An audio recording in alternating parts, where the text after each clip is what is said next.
चढ़न था जॾहिं सिज थो घुरे त गुलड़ा चढ़न था सुबुह जा नवां रंग ॾाढा वणनि था सुबुह जा नवां रंग ॾाढा वणनि था सुबुह जा नवां रंग ॾाढा वणनि था morning at PTV national morning at PTV national बिस्मिल्लाहिर्रहमानिर्रहीम डे पर डे जिते जिते भी पीटीवी ऐं पीटीवी नेशनल ॾिसण वारा आहिनि कराची खां कश्मीर या किंजर खां कारोंजर जिते जिते भी असांजा प्यारा असांजा सुहिणा असांजा अबोजड़ा ऐं ख़ूबसूरत व्यूअर्स ॾिसण वारा उन्हनि सभिनी खे सारा अली ख़ान जो सिकबर सलाम क़बूल हुजे कॾहिं कॾहिं त ईअं लॻंदो आहे जॾहिं तव्हां सां न ॻाल्हाईंदी आहियां या ईअं चऊं त न मिलंदी आहियां त यकीन कयो थोरो अजीब अजीब लॻंदो अथमि ऐं ख़ासि तौर ते वरी छुट्टी जो टाइम ईंदो आहे थोरी उदासी मची वेंदी आहे पर ख़ुशी बि हूंदी आहे कूड़ कोन ॿुधाईंदीसांव सच ॻाल्हाईंदसि छंछरु जी छुट्टी जीअं स्कूल जी घंटी वॼंदी हुई तीअं कुझु घंटियूं अहिड़ियूं बि वॼंदियूं आहिनि जेके दिमाग़ में वॼंदियूं आहिनि कुझु माण्हुनि लाइ जेके टॉक्सिक हूंदा आहिनि उनखे कीअं पाण वज़ाहत ॾियूं त न त असां उनखे मुनाफ़िक़ था चई सघूं पर किथे न किथे लिंक मिले थो चिक चिक चई सघूं था चवंदा रहो ॻाल्हाईंदा रहो ॿुधाईंदा रहो पर हुननि खे जेको आहे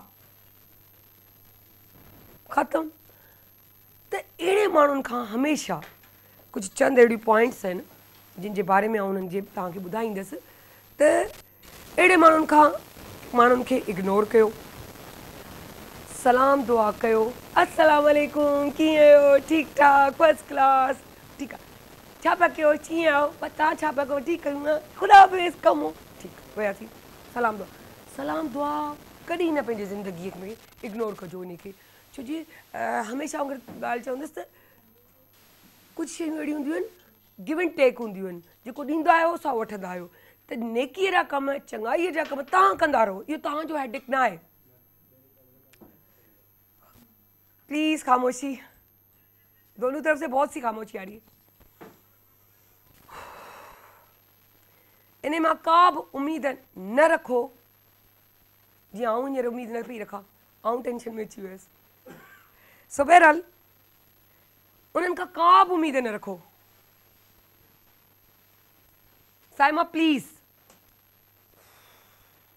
लाइव शो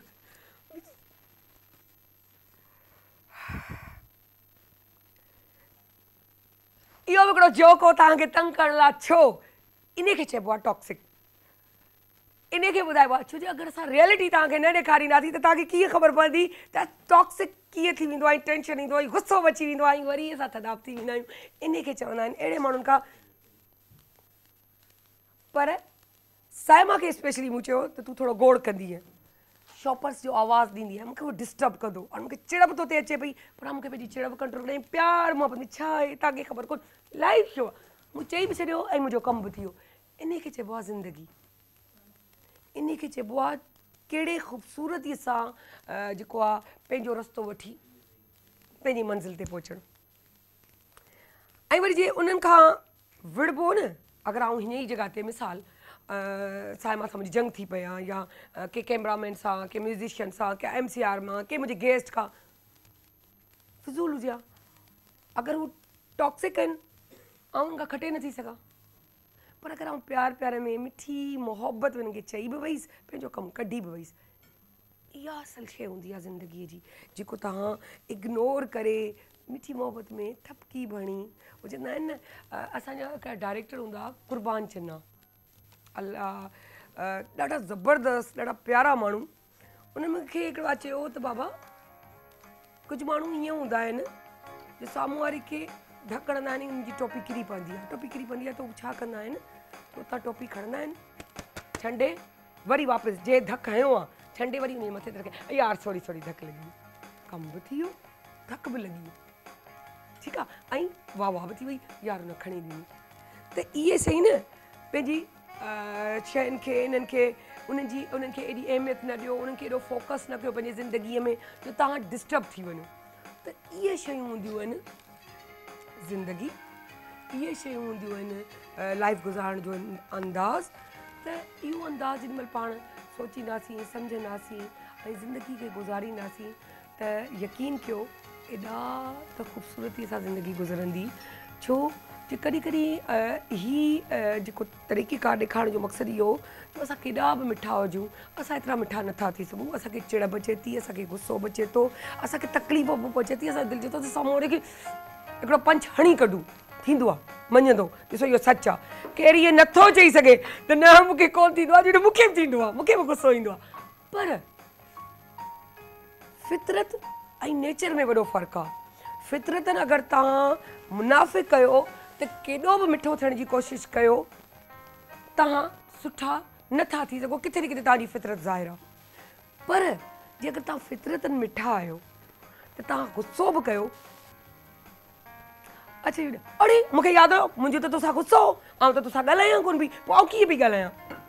त जेके फितरतनि अहिड़ा हूंदा उहे ईअं हूंदा। सो बहरहाल मक़सदु सिर्फ़ु इहो चवण जो हो त उन वांगुरु त हर ॻाल्हि खे इग्नोर करे ऐं ख़ूबसूरतीअ सां पंहिंजो रस्तो कढी पंहिंजी ज़िंदगी गुज़ारे छॾियो। छॾे ॾियो अहिड़े माण्हुनि खे जेके मुनाफ़िक़ हुजनि, टेंशन ॾियनि, परेशान कनि। उन्हनि परेशान खां उन्हनि खां बचो ऐं पंहिंजी ज़िंदगी खे प्यार सां गुज़ारियो। सो असां बि प्यार सां गुज़ारींदे केॾा था वञूं। आउं वञा थी उन काउंटर ते जंहिंखे मूं चयो मूंसां पार्टिसिपेट न करे, छो जो मूं हुनखे इहो ॿुधायो पियो कोन बि ॿुधायो, पर हुनखे अंदाज़ो ई कोन थियो, उहा जिजी वई। पर जे अगरि मुंहिंजो कैमरामैन जो फेस खणिया त वाह जो मज़ो अची वञा, उहो रहिजी वियो। सची बात मूं हुनखे बि कोन चयो, तव्हांखे थी ॿुधायां। सो अस्सलाम वालेकुम साहिबा। साहिबा एक्टिंग कीअं लगी? जहाँ प्यार होता है ना वहाँ तकरार होता है। तकरार होता है। तुमने प्यार में तुमने प्यार में कह दिया। मैंने वो बात बताई जब इंसान को अंदर से गुस्सा होता है किसी भी चीज पे, बिल्कुल ऐसे उसको तरीके से कैसे हैंडल करता है कि गुस्सा भी उतार दिया और प्यार। वही टॉपिक था वो। मुझे मैंने कहा प्रैक्टिकल भी तो जरूरी। मैं अच्छा मेरे दिमाग में वो बात कहूँ प्रैक्टिकल कैसे हो। थोड़ा मुझे आवाज़ वहाँ से आई, थोड़ा तुम्हारे इसकी आई। मैंने कहा यार ये कहानी बन सकती है, मैं इनको डांटना शुरू कर देती हूँ। वो रियलिटी लगी। लेकिन आपको पता है ना, आपको तो हम ऐसा है कि बिल्कुल ही आपस में प्यार, घर वाली बात और प्यार है, तो वैसी बात है आप एक दूसरे से हम हुज्जत क्या बात है। मेरी बेटी आज मुझे कह रही थी मम्मा आज दाल चावल खाते हैं। बस उसकी दुआ कबूल हो गई। माँ तो खा रही है, बेटी जाके घर में बेटी भी आ जाएगी, उसको बुला लेते खा लेते। सही ऐसा है कि मैंने कहा बहुत दिनों से हम लोग बहुत हैवी मीठा खा रहे थे। कभी कभार बीच में थोड़ा गैप भी लेना चाहिए, तो मैंने आज गैप लिया। मैंने कहा आज थोड़ा सा मेरा लाइट खाने को दिल चाह रहा था, दिखाने को कि हम ये भी खाते हैं, ये नहीं कि सिर्फ मीठा मीठा मीठा मीठा खा रहे हैं। बहुत दिनों से मीठा बना रही थी ना, तो आज देखिए बहुत सिंपल सी ये चावल जो है मैंने बॉयल किए हैं। और इसमें मैंने क्या डाला है, इसमें तेज़पत्ता और ज़ीरा मैं ज़रूर डालती हूँ ताकि इसकी जो बादीपन है वो ख़त्म हो जाए। इसको बॉईल कर लिया सिंपली और थोड़ा सा ऑयल डाल के, और इसको जो है ड्रेन आउट कर लिया। और ये आपके सामने खूबसूरत से खिले हुए चावल ये आपके सामने हैं। और ये कचूमर मेरा फेवरेट, इसके साथ अचार वो भी होता है, लेकिन अचार थोड़ा गला ख़राब था तो इसलिए मैंने कहा अचार नहीं लिखा था। हाँ सही किया ना। और ये दाल इतनी ईजी, मूँग और मसूर की दाल है, वेट लॉस के लिए बहुत अच्छी है। और ये कि इसकी क्वांटिटी ज़्यादा लें और चावल की क्वांटिटी थोड़ी सी कम लें, तो यकीन करें एक तो आपका पेट भी भर जाएगा, आप बहुत अच्छा फील करेंगे, लाइट फील करेंगे, और आप जो है वेट भी आपका कम होगा। तो ये सारी चीज़ें मिलके जो है ये कॉम्बो बनती है। और ये दाल बनाने का तरीका बहुत आसान। एक प्याली मैंने वो मूंग की दाल, एक प्याली जो है मसूर की दाल ली, उसको भिगो दिया 2 से 3 घंटे के लिए। उसके बाद इतना पानी डाला कि 2 इंच का जो है पानी ऊपर हो जाए। उसके बाद मैंने प्याज और लहसुन अदरक और जो है इसमें टमाटर डाल के इसको बॉईल होने के लिए रख दिया। इसके बाद लाल कुटी हुई मिर्च डाली, ज़ीरा और हल्दी और लाल मिर्च दूसरी वाली पिसी हुई डाली। और मैंने इसको, और हरी मिर्च ज़रूर डालिएगा इसमें क्योंकि इसमें बहुत अच्छा टेस्ट आता है। इसके साथ जो है इसको मैंने बॉईल होने के लिए रख दिया। जब इसका पानी बिल्कुल ड्राई हो गया, इसको मैंने खूब पीस के इसके अंदर पानी डाल दिया और इसका थोड़ा सा 3 से 4 बॉईल आने के बाद इसको मैंने उतार लिया। इसके बाद फिर मैंने भगार के लिए मैंने सिर्फ लहसुन और ये मोटी वाली लाल मिर्च और ज़ीरा और वैसे कड़ी पत्ता भी डालते हैं, लौंगी मिर्च हाँ, तो वो इसको मैंने भगार दिया और थोड़ी सी हरी मिर्च भी डाल दी उसमें भगार के अंदर, उसका टेस्ट बहुत अच्छा हो जाता है। तो ये इसमें भगार लगाया और धनिया पर गार्निश के लिए कर दिया। बात है। ये समझो ये आपका दोपहर का लंच हो गया। क्या बात है। अहिड़ा मिर्च हुजण खपनि, छो जे ज़रूरत पए त खाइजे, न त न खाइजे, न त मिर्च लॻणा हुजनि तोड़े उनमें विझी छॾियो बहरहाल इहो हिकिड़ो मज़ाक़ हो so thank you so much Saima Most welcome. मनु त नंढड़ी साई अथई फटाफट वारी झटपट वारी साई था वापसि सां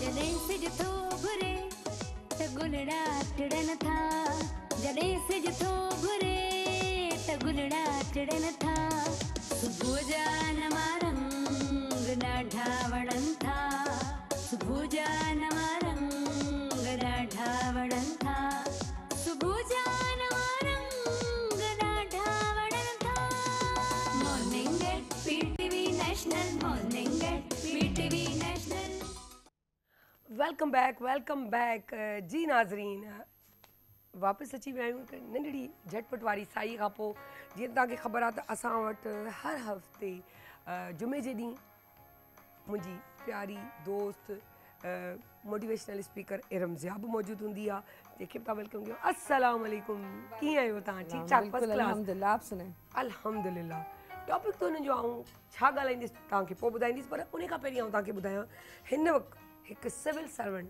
जेको डायरेक्टरेट ऑफ इंडस्ट्री सां उनजो तालुक़ु आहे उन में पंहिंजी ख़िदमात खे सर अंजाम पिया ॾियनि ऐं उनजे अलावा अगरि उनजे बारे में ॻाल्हि कयूं त मैनेजमेंट साइंस में एमफिल कयो अथनि LLB बि कयल अथनि ऐं इल्म ऐं अदब में बि हिकु अलॻि ई मुक़ाम हासिलु कयल अथनि या ईअं चऊं त अलॻि मुक़ाम जेको आहे अथनि सो पढ़ाईंदा बि आहिनि छा पढ़ाईंदा आहिनि कीअं पढ़ाईंदा आहिनि हिन डिपार्टमेंट में थी वरी हू कमु इहो सभु कीअं मैनेज कंदा आहिनि ऐं इहो कीअं शौक़ु थियो इहे हिकु पॉइंट्स हूंदियूं आहिनि छो जो तव्हांजो अगरि कमु हिन पासे जो डिज़ाइनिंग जो ई कमु ख़बर पए त तव्हां हिकिड़ो ॿियो जेको आहे कंस्ट्रक्शन जो पिया कयो त हिकिड़ो चेंज ई डिफरेंट थी वेंदो आहे या डिज़ाइनिंग ते शायदि हली वञे ईअं चऊं त लिखण जो ऐं वरी कंस्ट्रक्शन त इहे शयूं अलॻि हूंदियूं आहिनि पर इहे कीअं मैनेज कबियूं आहिनि कीअं शौक़ु थींदा आहिनि कुदरती शौक़ु थींदा आहिनि या ॿियनि खे ॾिसी इंस्पायरिंग या इंस्पायर थी करे उन जॻह ते पहुचंदा आहिनि अहिड़ा हिकु माण्हू असां वटि मौजूदु आहिनि सिविल सर्वेंट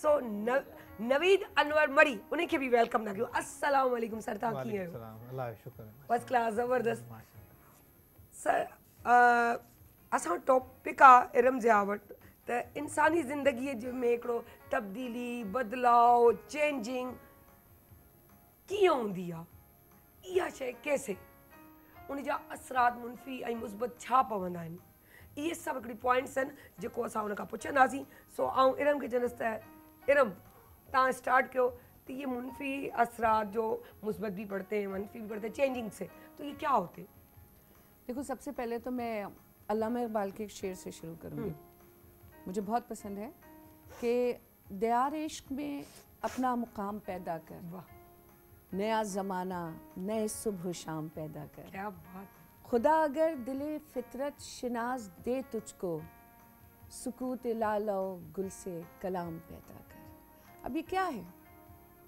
ये तब्दीली है ना, ये आगे बढ़ना है, हर आने वाले दिन को गुजरे हुए दिन से बेहतर बनाना है। देखो अगर इंसान की ज़िंदगी में तब्दीली ना होती तो दुनिया कभी आगे ही नहीं बढ़ती, ख़त्म हो चुकी होती। आइस एज कि जो हम मूवीज़ देखते हैं बच्चों को बहुत पसंद है, पर्सनली मुझे बहुत पसंद है, तो सारे में देखे हुए बच्चा तो हमारे अंदर भी मौजूद है। And I love cartoon movies honestly. ये भी एक अजीब तब्दीली, अच्छा चेंज है। आप अपने बचपन में जाके ऑनेस्टली अगर आप अपने फेवरेट कार्टून्स या फेवरेट कैरेक्टर्स को whenever you have a time आप देखो, it brings a very good change in you. आपको बहुत अच्छी वो चीज़ लगती है। तो अगर जानवरों को भी अल्लाह ताला ने इतनी अकल बख्शी है कि वो माहौल के हिसाब से अपने आप को ढाल लेते हैं, तो अगर ऐसा नहीं होता तो आइस एज के साथ सारे जानवर मर चुके होते। लेकिन जिसने आने वाले जो सराउंडिंग्स थी, जो एटमॉस्फेयर था, जो एक चेंज आया टेम्परेचर में, उसमें अपने आप को ढालते गए, वो सरवाइव करते करते करते करते कितने आगे बढ़ गए। अब आज तुम शुतुरमुर्ग को देखती हो, शुतुरमुर्ग बेसिकली किसकी फैमिली से, ये डायनासोर्स की फैमिली से एक चीज़ चली तो ना सही। तो तब्दील होना कभी भी बुरा नहीं होता। हम एक सवाल ज़रूर कर सकते हैं कि जी चेंज अच्छा है या बुरा है, अब इट डिपेंड्स ऑन यू। और आज क्योंकि मॉर्निंग शो है, सारे अपने ऑडियंस को एक बात ज़रूर कहूँगी कि तब्दीली के लिए जो बेसिक चीज़ है ना, वो शुरू होती है आपकी नींद से। क्या अपनी नींद को तोड़ें। 8 घंटे सोते हैं तो 7 घंटे सोएं, 7 घंटे सोते हैं तो 6 घंटे सोएं, 6 घंटे सोते हैं तो 5 घंटे सोएं, क्योंकि दुनिया में हमारे पास एक दिन में 24 घंटे के अलावा टाइम नहीं होता। अगर आप उसमें से 8 घंटे, 10 घंटे, 12 घंटे सो के हम गुजार देते हैं तो बताओ पीछे बचता क्या है? कि आपने पढ़ना भी है, आपने मिलना मिलाना भी है, आपने घर को भी देखना है, आपने बाहर को भी देखना है, आपने काम भी करने, आपने नमाज भी पढ़नी है, आपके पास क्या रह जाता है?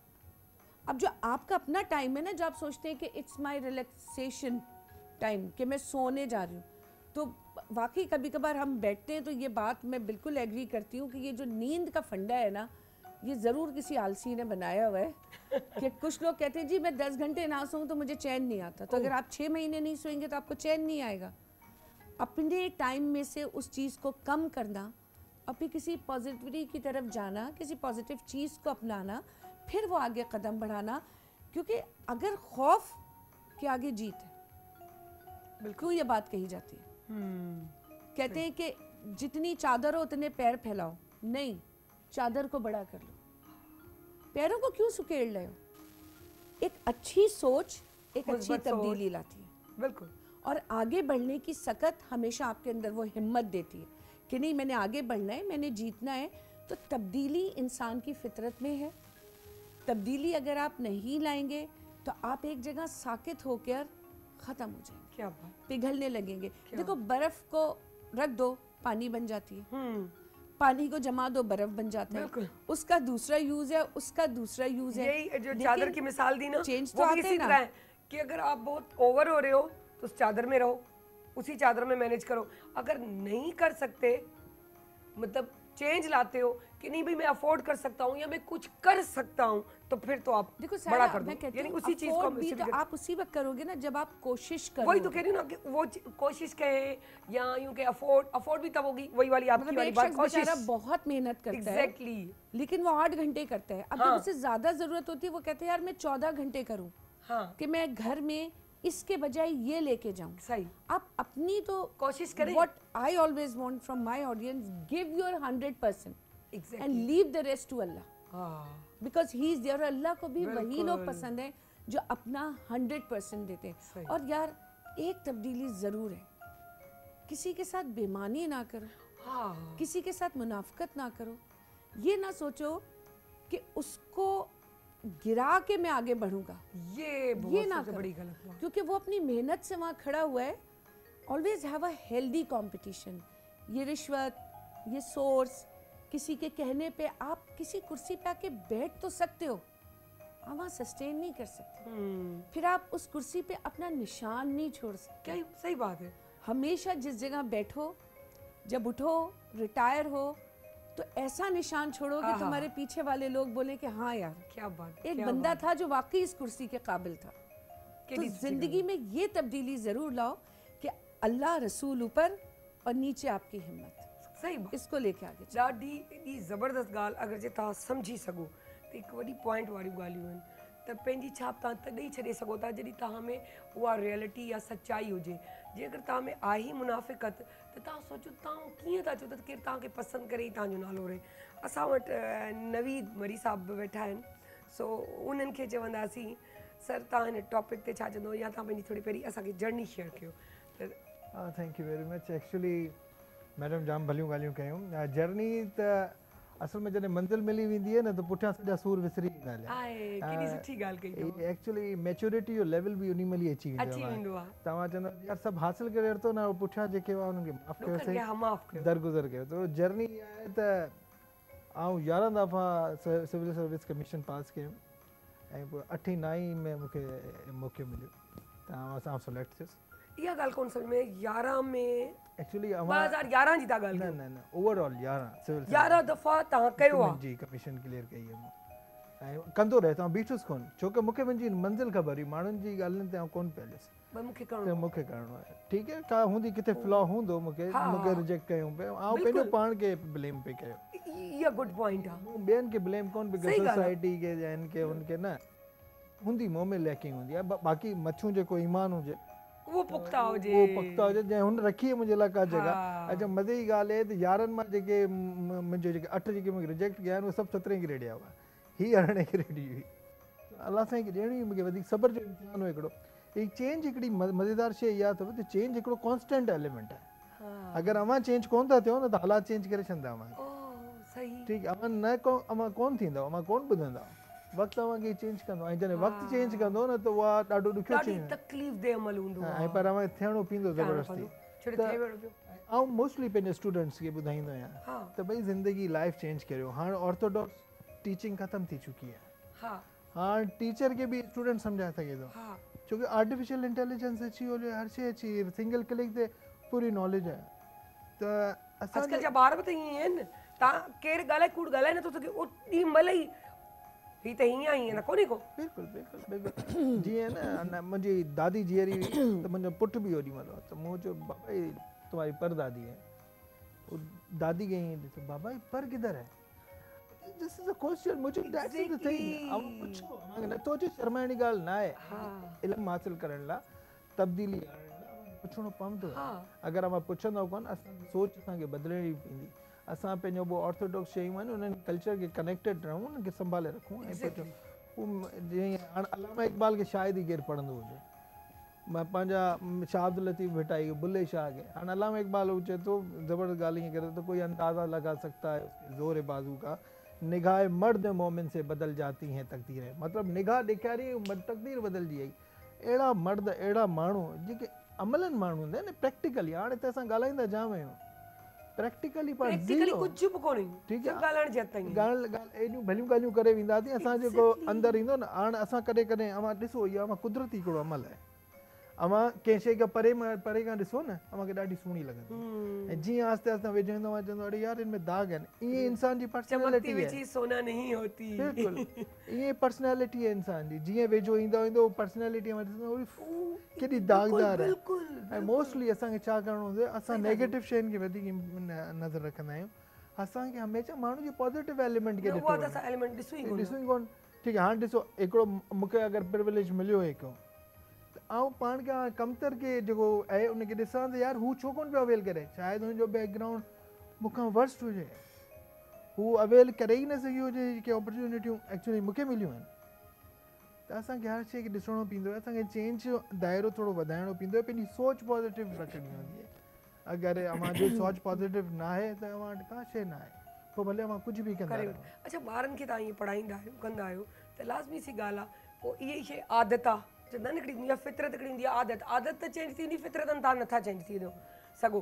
त पोइ इहा ई शइ हिकिड़ी फितरतनि आदत, हर शइ चेंज हुजे, सुठो हुजे, बहितर खां बहितरीनु करण जी कोशिशि। पोइ उन में लाइ पंहिंजी जॉब में बि इहे कमु कंदा हूंदा, पोइ इलाही त चवंदा हूंदा यार चङा फाथा आहियूं हिन मां, त हर शइ सुठी करण जे चकर में लॻो पियो आहे माण्हू, हिन खां त थोरो बची हलिजे। इहे लर्निंग फेज़िस आहिनि। हिकिड़ा असां इमोशनल इंटेलिजेंस ते बि कमु कंदा आहियूं न। जॾहिं हिकिड़े माण्हू जी फितरत आहे, उहो जीअं मैडम चए पई न, do your best leave the rest. So अव्हां बेस्ट करियो, पोइ असां कैपेसिटी अव्हांजी ख़बर थी पइजी वञे, पोइ असां हुन कैपेसिटी बिल्डिंग ते था वञूं। वंस हिकिड़ो टाइम ईंदो अव्हांखे ख़बर पइजी वेंदी हली त बाबा हीअ मुंहिंजी हाणे नेचर ऐं आदत थी वई आहे। अव्हां फ़ौजी ॾिसो, पूरा डिसिप्लिन हूंदा, आफ्टर रिटायरमेंट बि डिसिप्लिन आहे। उहो गार्डनिंग कंदा आहिनि, पूरो प्रॉपर तरीक़े सां हलंदा आहिनि। जेके डिसिप्लिन न आहिनि उनखे अव्हां साइड में करे छॾियो, उहो सॼी ज़िंदगी अनडिसिप्लिन रहंदा। उनखे ज़रूरत ई न आहे उन्हनि शयुनि जी। जंहिंमें सफ़ाई जो ख़्यालु न आहे, हमेशह अव्हांखे गदिरो ॾिसण में ईंदो, उनखे सफ़ाई जो ख़बर ई न आहे। त इहो डिपेंड करे थो अव्हांजे मथां। ऐं अव्हां दुआ करियो त अव्हांखे को सख़्तु ऑफिसर मिले, सख़्तु टीचर मिले जेको तव्हांखे सेखारे। ऐं उनजो ख़ुशि उन ते असांजा जाम टीचर, जाम ऑफिसर अहिड़ा बि आहे जेके शुरू में सख़्तु हुआ, ऐं आख़िर में जॾहिं उहो वेंदा हुआ न, असां sir thank you very much, आपने बहुत कुछ सिखा दिया है। पर हींअर त असांजो औलाद, हींअर वक़्त जी जनरेशन प्यार ऐं मोहब्बत त सम्झे थी, दड़को मतिलबु उन्हनि जी इंसल्ट आहे, त असांखे इंसल्ट करे छॾी सर या टीचर, त इहो असांखे इंसल्ट न कयो, बेइज़त न कयो। ॾिसो, इहो अव्हांजो औलाद बि अव्हांखे चवंदो, हुनजी बि हिकिड़ी सेल्फ स्टीम आहे। अव्हां कंहिंखे बेइज़त करियो न, पोइ उहो तरीक़े सां उनखे ॻाल्हि सम्झायो, पोइ उनखे अकेले में इन मां सम्झायो, छोकी अव्हां उनखे सभिनी जे साम्हूं बेइज़त कंदो, पोइ अव्हां कंहिंखे बेइज़त था करियो, इन जो मतिलबु इहो न आहे त अव्हां उनखे ज़लील पिया करियो। एक्चुअली अव्हां पंहिंजो पाण खे मथे पिया करियो। अव्हांखे अगरि पंहिंजो पाण खे मथे करिणो, उनखे अकेले वठी वञिजो, बाबा आउं तोखे हुते सम्झाए सघियुसि, पर हाणे बहितरी अव्हां लाइ इन लाइ आंदी अथमि त अव्हां हिते सम्झो। जाम माण्हू हूंदा आहिनि जेके सम्झण जा तयार ई कोन हूंदा आहिनि, जंहिंखे असां सम्झाइण ई कोन चाहींदा आहियूं, पोइ असां हुनखे छॾे ॾींदा आहियूं उन हालनि ते ई, त हुनखे पोइ हाणे वक़्तु सम्झाईंदो, छोकी असांजी सम्झण ते त नथो सम्झे। पोइ वक़्तु जेको सम्झाईंदो जाम माण्हू हुनखे मिलंदा ई आहिनि। वक़्त जी थपेड़ूं एॾियूं ख़तरनाक आहिनि जो हर को एक्सेप्ट करे ही कोन सघंदो आहे। बिल्कुलु ज़बरदस्त।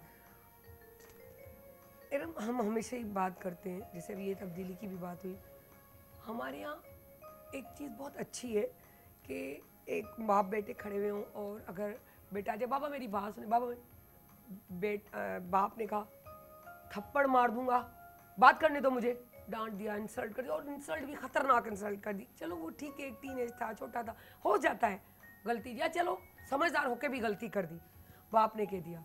अब बेटा उस बात को दिल दिमाग पे ले लेता है। अगर इसी जगह पे हम उसको उलट ले लें कि यही अब इतनी इंसल्ट की बाप ने बेटे की, ठीक है, लेकिन अगर बाप ने सिर्फ एक जगह, बेटा ये टाइम क्या हुआ है, पापा मुझे बात तो करने दे, क्या मसला है, आप टाइम कुछ ही पूछते रहते, ये जुमला एक, लेकिन वो एक जुमला एक तीर की तरह, एक सांप की तरह डसता रहता है और जो कि गलत भी होता है।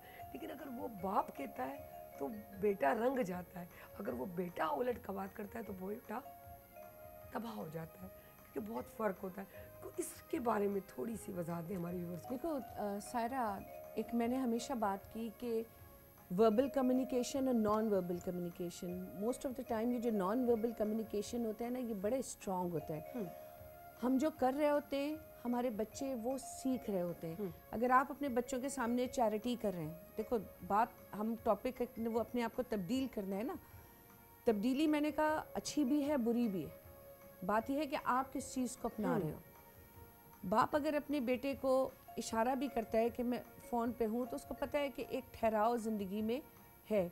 ज़रूरी नहीं है कि आप, अच्छा कुछ लोग तो ये करते हैं कि इवन कॉल को होल्ड पे भी डालना नहीं पसंद करते और चीखने लगते हैं कि दूसरे, हाँ ऐसे वो एक तीर से दो शिकार कर रहे होते हैं। वो दूसरे वाले को भी ये दिखाने की कोशिश कर रहे होते हैं कि I am a very aggressive man, हालांकि ऐसा होना नहीं चाहिए, ठीक है, ये सच मतलब क्योंकि एंगर एक वो दूसरी चीज़ है, वो कभी एंगर मैनेजमेंट पे इंशाल्लाह प्रोग्राम करेंगे तो फिर उसको करेंगे। लेकिन एक नन्हे से जहन में बेसिकली आप वो खाली जो प्लॉट है ना, आप उसमें चीज़ें भर रहे होते हो। तुम ये देखो कि जिस तरह मैं चीख के किसी बात पे बोलती हूँ, मेरा बच्चा उसी तरह, एक छोटा बच्चा भी, बेशक मुझसे नहीं हो सकता है कि उसको अभी ये एहसास हो कि नहीं माँ से बात नहीं करनी, बात मगर वो जब अपने किसी सिबलिंग से करेगा ना, तो ही और she will adopt the same thing. वो उसी तरह से चीख के उसको कन्वे करेगा, क्योंकि उसने ये सीखा है कि माँ ने या बाप ने, तो उसके लिए वो तरीका जायज़ है। फिर वो आगे जाके अपनी लाइफ में भी कहीं ना कहीं अपने लाइफ पार्टनर के साथ वही रवैया रखेगा जो वो अपने पेरेंट्स को आपस में रखता हुआ देख रहे होते हैं। तो माँ बाप तो यार एक बहुत अच्छी एग्जाम्पल होते हैं और पौधों को परवान चढ़ाते हैं। तो जितनी घनी छाँव आप बनेंगे, आपका पौधा उतना अच्छा निकलेगा। और ये आपको समझना है कि आपके घर अल्लाह ने जो पौधा दिया है वो छाँव का है या धूप का है। क्या बात है, क्योंकि देखो पौधा भी तो अलग है ना, छाँव के पौधे को धूप में रखो तो वो ख़त्म, धूप के पौधे को छाँव में रख दो तो वो ख़त्म। अब ये माँ बाप का काम है कि अपने बच्चे को ये समझ जाए कि वो पौधा छाँव का है या धूप का है, उसको उसी तरीके से ट्रीट करें, उसे उसी तरीके से समझाएं, उसको वैसे ही एनवायरनमेंट देने की कोशिश करें। और हर एनवायरनमेंट में सायरा रुपए पैसे लेविश खाने और घूमने फिरने की ज़रूरत नहीं होती। यकीन मानो हम शायद ये समझते हैं कि अगर पैसा नहीं है, अच्छे स्कूल में नहीं गया तो क्या होगा। मैंने, सभी हम जानते हैं, एक तंदूर वाले के बेटे को भी लाहौर में टॉप करते हुए देखा। हाँ, बिल्कुल। हमारे सिंध में भी हुआ, वो 4 बेटियां, रिक्शा चलाने वाला, वो रिक्शा चलाते हैं, उसकी सारी बेटियां माशाल्लाह CSS बनी। तो मतलब तुम ये देखो कि बढ़ने की आगे जुस्तजू। इकबाल ने कितनी प्यारी बात कही है, अल्लामा इकबाल ने, कि जहाँ बाजू सिमटते हैं वहीं सयाद होता है। कि वो जो इतना ऊंचा उड़ने वाला परिंदा जब वो बाजू समेट के धीमी परवाज में होता है, वहीं वो पकड़ा जाता है। बिल्कुल। अगर आप बहता हुआ पानी देखते हो, वाटर इज़ लाइफ, बहता हुआ पानी तुम्हें तक़वियत देता है। तुम बगैर सोचे समझे दरिया के उस बहते हुए पानी में से साफ़ सुथरा नजर निकाल के पी भी लेते हो, सारे मिनरल्स मौजूद हैं। लेकिन अगर वही पानी दरिया का किसी जगह आके स्टक हो जाता है, तो उस जौहर में वो ऐसा जहरे हलाहल बन जाता है कि वो किसी के लिए भी फिर काम नहीं रहता। है पानी, लेकिन शक्लें दोनों बदल गई। और वही दरिया का पानी अगर अपनी हदों को छोड़ देता है, जिससे फसलें सैराब होती हैं, सब कुछ होता है, लेकिन अब उसने हद को छोड़ दिया और वो सैलाब बन गया तो वो घर बार फसलें सब तबाह कर देता है। तो बात ये है कि चेंज, जैसे बहुत अच्छी बात की कि आप खुद तब्दील हो जाएं, वरना वक्त आपको तब्दील कर देगा। और दूसरा जो मैं बात सुन रही थी, तो कैपेसिटी बिल्डिंग हर एक के लिए ज़रूरी है। ये सिर्फ टीचर्स ट्रेनिंग कोर्स या ऑफिसर ट्रेनिंग कोर्स नहीं होता, चाहे माँ हो, बाप हो, बच्चे हो, इवन आपके घर में जो मेड आती है, अगर आप उसे बिठा के भी 4 बातें समझा देंगी तो उसकी भी ज़िंदगी में कोई बेहतरी आ जाएगी। अगर आपने अपने घर में कोई बच्ची रखी हुई है और जब वो काम से फारिग हो गई, आप उसे भी लेके बैठ के अगर आपने 2 बातें उससे प्यार से कर ली, यार उस नन्हे से चेहरे के ऊपर वो जो मुस्कुराहट आ जाती है ना, वो जब बाहर निकलती है कि भाई मेरी बाजी बड़ी अच्छी है। और सबसे बड़ी बात ये, मैंने एक चीज़ देखी ईद वाले दिन, ऑनेस्टली आप अपने घर के मुलाजिमों को गले तो लगाएं, बिल्कुल उनको ईद मुबारक कहें। आप यकीन मानो उनकी ईद वहीं पे मुकम्मल हो जाती है। क्या बात, कि आप तैयार होके आए और अगर आपकी मेड उस वक्त बर्तन भी धो रही है और आपने उसे गले लगा लिया, क्या बात, कोई फर्क नहीं पड़ता। नहीं, लेकिन आपने उसकी ईद मना दी। ये है वो तब्दीलियां जो जिंदगियों में आती हैं। उस गिफ्ट से बहुत ज्यादा बड़ा गिफ्ट है जो गले लग क्योंकि आपने उसे वो इज्जत दे दी ना, आपने उसे अपनी बराबरी का कर लिया। एग्जैक्टली। तो ये तमाम वो तब्दीलियां हैं जो जिंदगी में जरूरी होती है। हम हमेशा आंखों को यहाँ चढ़ा के नहीं जीत सकते, क्योंकि हमसे ऊपर भी कोई बैठा हुआ है जिसकी आंखें हमसे ऊपर होंगी। तो बात ये है कि अल्लाह ताला ने एक निज़ाम बनाया हुआ है, कोई यहाँ है, कोई यहाँ है, कोई यहाँ है, कोई यहाँ है। अब ये आप पे डिपेंड करता है कि आप जहाँ हो नीचे वालों को खुश रखो, अल्लाह खुद ब खुद वो रास्ते पैदा करेगा। कि हम मौला अली का बड़ा प्यारा कौल है कि तुम्हारा रोज़ अल्लाह से मांगना और तुम्हारी रोज़ की दुआएं तुम्हारी रोज़ की तकदीरें बदल देती हैं। तो ये भी एक तब्दीली हुई है ना कि आप रोज़ अल्लाह ताला से सुबह सवेरे शाम मांगते खुद अपनी ज़िंदगी में वो तब्दीली ला रहे हो और अपनी तकदीरों को तब्दील करा रहे हो। क्या बात, इससे बड़ी क्या बात सर। तव्हां छा चवंदो एक्चुअली इन्हनि जी ॻाल्हियुनि सां कनेक्ट था करियूं। अच्छा, जो अल्लाह खां मां घुरियो था न, अल्लाह साईं पाण मां दिमाग़ में चवंदो त घुर मूंखां, इहा ई शइ तोखां खपे मूंखे, तूं घुर, छो को तोखे ॾियणु चाहे थो तॾहिं त तुंहिंजे दिलि में थो। ऐं वधीक ॻाल्हि, रब ताला ऐं माउ पीउ मुंहिंजे लाइ ॿई बराबरि आहिनि। ऐं थोरो हिनखे इन हिसे मूंखे जेको आहे न इश्क अगरि थियो आहे त पंहिंजे माउ पीउनि सां थियो। ऐं छोकी नंढे हूंदे का बि शइ घुरंदो हुउसि न त पंहिंजे पीउ खां वञी घुरंदो हुउसि, बाबा मूंखे हीउ खपे, बाबा मूंखे हीउ खपे। जॾहिं बाबो वियो न दुनिया मां त पोइ मुंहिंजे बाबे खे घुरण जी कोशिशि कई त मथे कंदी कई। पोइ मूंखे अहसासु थियो त रब त हेठां हलियो ऐं किथे बि टकरूं हणंदो हुउसि। हीअ जेके ॿार आहिनि जेके पंहिंजे माइटनि खे पलटी जवाबु ॾींदा आहिनि, उन्हनि खे ॿुधाइणु खपे त तुंहिंजा रब हीउ बीठो अथई, पीउ ऐं माउ ॿई मिलाए त रब थो थिए। ऐं इन खे ॾिसी ऐं इन खे पलटी जवाबु अल्लाह साईं के बि रूप में अची सघे थो। रूप आहे अल्लाह जो। अल्लाह पंहिंजो पाण खे कंपेयर माउ सां थो करे। ऐं अल्लाह चए थो त माउ जी हिकिड़ी 100 दफ़ा दुआ घुरंदी ऐं क़बूल कंदुसि। पीउ अगरि दुआ घुरंदो त आउं आसमान चीरे पूरो कंदुसि। ऐं सोचियोसीं अल्लाह साईं पंहिंजे पीउ जी केॾो वॾो दर्जो ॾिनो आहे। अल्लाह साईं अगरि हुन पीउ जे जंहिंजी हेॾी दुआ क़बूल थो करे ऐं हू आ कढे हुन लाइ, बचे छा थो कुझु कोन थो बचे। त हीअ इहा जेका शइ आहे न, इन शइ खां बचिजे। त हाणे पीउ जो कंपेरिजन वरी कंहिंसां थो करे, उस्ताद सां थो करे। अगरि तूं उस्ताद जो पिटु लहीं त तोमें बचे कुझु कोन थो। ऐं उस्ताद खे बि पंहिंजो पाण खे सोचणु खपे त आउं पियो आहियां, स्पिरिचुअल पेरेंट्स कहा जाता है ना। लेकिन प्रॉब्लम आजकल देखो, क्योंकि मैं खुद यूनिवर्सिटी में पढ़ाती हूँ, हमने अपने टीचर्स की बड़ी इज्जत की। मतलब मैं अगर आज भी ये समझती हूँ कि मेरे अंदर मेरे एक प्रोफेसर सिकंदर मेहंदी की इतनी झलक है कि मेरा पढ़ाने का स्टाइल वही है जैसे वो पढ़ाते थे। Because I still admire him a lot. ठीक है, आजकल के बच्चे बस समझते हैं कि ये गूगल है, ये हमारा टीचर है, बस कि यहाँ से असाइनमेंट भी लो तो उन्हें कॉपी पेस्ट करना होता है। ज़ाहिर है मैं तो कतई नहीं अलाउ करती कि भाई आप इस चीज़ को करो। आपकी एक जो कैपेबिलिटी है, आप जो कर सकते हो वो कहाँ है। ठीक है, और अभी देखो जैसे बात की, ज़ाहिर माँ के पैर के नीचे इज्जत है। सरकार अलैहिस्सलाम ने फरमाया कि अगर तुम्हें ये पता है कि तुम्हारा जानना चाहते हो कि अल्लाह तुमसे राज़ी है, नहीं तो अपने बाप की तरफ देखो कि अगर तुम्हारा बाप तुमसे राज़ी है तो अल्लाह तुमसे राज़ी है, तुम्हारा बाप तुमसे नाराज़ है तो अल्लाह तुमसे नाराज़ है।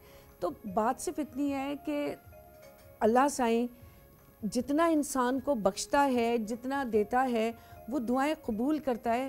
लेकिन हम शायद माँ बाप को मैं ये बात कहती हूँ, देखो जैसे हम गलतियाँ करते हैं ना बार बार और हमें यकीन होता है कि अल्लाह माफ़ कर देगा, वैसे ही इसी तरह हम पेरेंट्स को भी अक्सर फॉर ग्रांटेड ले क्या लेते हैं बात है, और हम क्या ये सोचते हैं, हम कभी जबरदस्त। सोचते ही नहीं कि ये चले जाएंगे, हम कभी सोचते ही नहीं ये नाराज़ हो जाएंगे, लेकिन सोचना चाहिए, ये बात बिल्कुल सोचनी चाहिए, क्योंकि माँ बाप इंसान की ज़िंदगी का कीमती तरीन असासा होते हैं।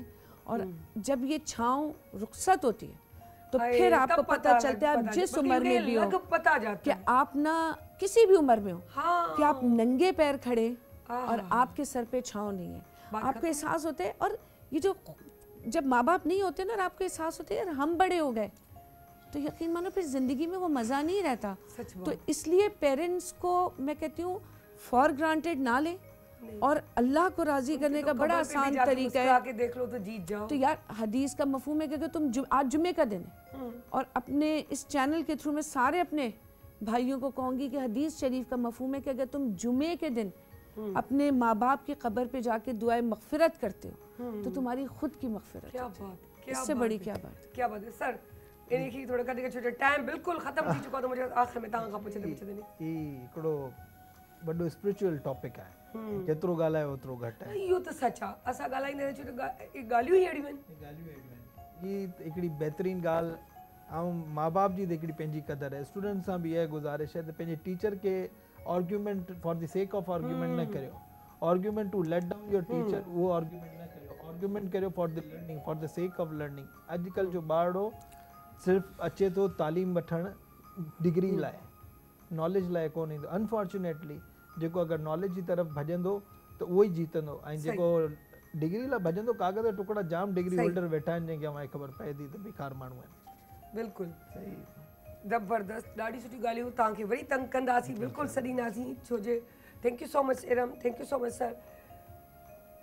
सॼी ॻाल्हि जो निचोड़ वञी इहो बीठो, टाइम जी किलत लाॻीअ तव्हां ॾिसो था, पर इन्हनि सभिनी में इहो हूंदो आहे त थोरो जेको 4 हिसा हूंदा आहिनि, हिकिड़ो 2 हिसा खाओ, हिकिड़ो हिसो पाणी पियो, हिकिड़ो हिसो हवाला रखो। तीअं ॻाल्हियूं बि कुझु विच में ख़तमु थींदियूं आहिनि, रुकिजंदियूं आहिनि, त दिलि चाह वधंदी आहे। ऐं हर शइ में चाह जेको आहे रखण लाइ तव्हांखे अहिड़ा सिस्टम करणु खपनि जो उहो प्यार ऐं मुहबत क़ाइमु ई दाइमु रहनि, यानी कि मयाना रवि। त इन करे असां वटि बि हींअर इहा हिकिड़ी चाह रहंदी त नेक्स्ट टाइम असां सर खे छॾियूं। सर बि चाहींदा त मुंहिंजियूं अञा बि इलाही ॻाल्हियूं आहिनि जेके आउं करणु चाहियां थो, छो जो लभ हीअ मौज़ू छा, हर अहिड़ो मौज़ू जेको माउ पीअनि सां कनेक्शन हुजे, पंहिंजे मज़हब सां कनेक्ट हुजे, तमीज़ तहज़ीब सां कनेक्ट हुजे, अहिड़ियूं सभु जेके शयूं आहिनि उहे वॾो हिकिड़ो टाइम गेन कंदियूं आहिनि ऐं उन ते सिखण लाइ बि इलाही कुझु हूंदो आहे। छो जे ॻाल्हियूं त साॻियूं हूंदियूं आहिनि, अंदाज़े बयां अलॻि अलॻि हूंदा आहिनि, सोच अलॻि हूंदी आहे, उनखे ॾिसण वारा सम्झण वारनि जा नज़रिया बि अलॻि अलॻि हूंदा आहिनि। तंहिं करे इहे ई ॻाल्हियूं आउं बि कंदी आहियां, पर हुननि जो अंदाज़ ॿियो हूंदो, इरम जो अंदाज़ ॿियो हूंदो, मुंहिंजो ॿियो हूंदो, सम्झाइण वारे जो ॿियो हूंदो, हर कंहिंजो पंहिंजो पंहिंजो हूंदो आहे। त उन मां यकीन सां सम्झंदा त तव्हांखे सम्झ में आयो हूंदो ऐं तव्हां सिखंदा रहिजो। PTV morning at PTV national में वञूं था नंढड़ी साई ते वरी नए सेगमेंट सां।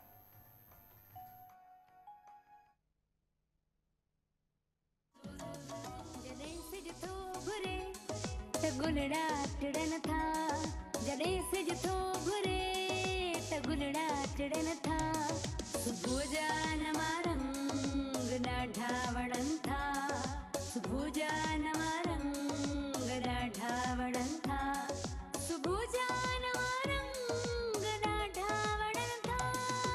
Morning at PTV national, morning at PTV national. ना बहु बदाम्युं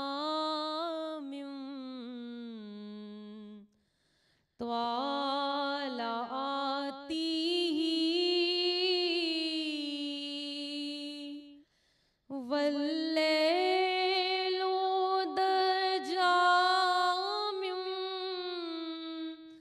वाफरातीहि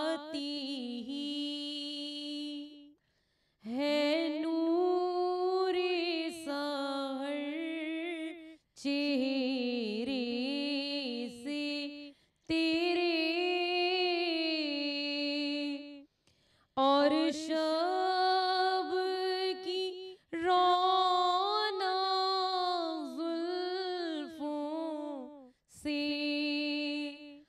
अल्लाहु अल्लाहु अल्लाहु अल्लाह अल्लाहु अल्लाहु अल्लाहु अल्लाह कंजुल करमी मौलन निअमी हादिल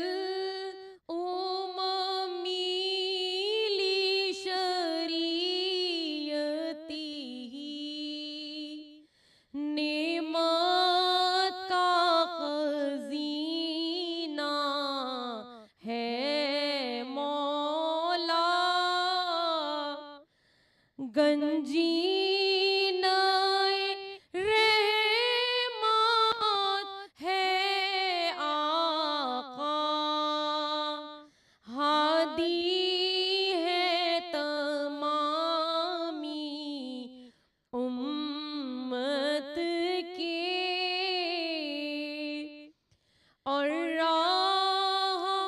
नुमा है शरीयत के साती शजरू नाताकल हाजरू शकुल कमरू भी इशाराती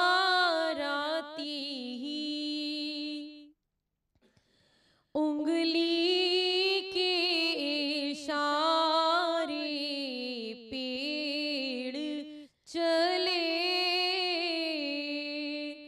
एजाज से पाथर बोल उठे और चांद हुआ है दो टुकड़े अंगुष्ठ के एक इशारे से अल्लाहु अल्लाहु अल्लाहु अल्लाह अल्लाहु अल्लाहु अल्लाहु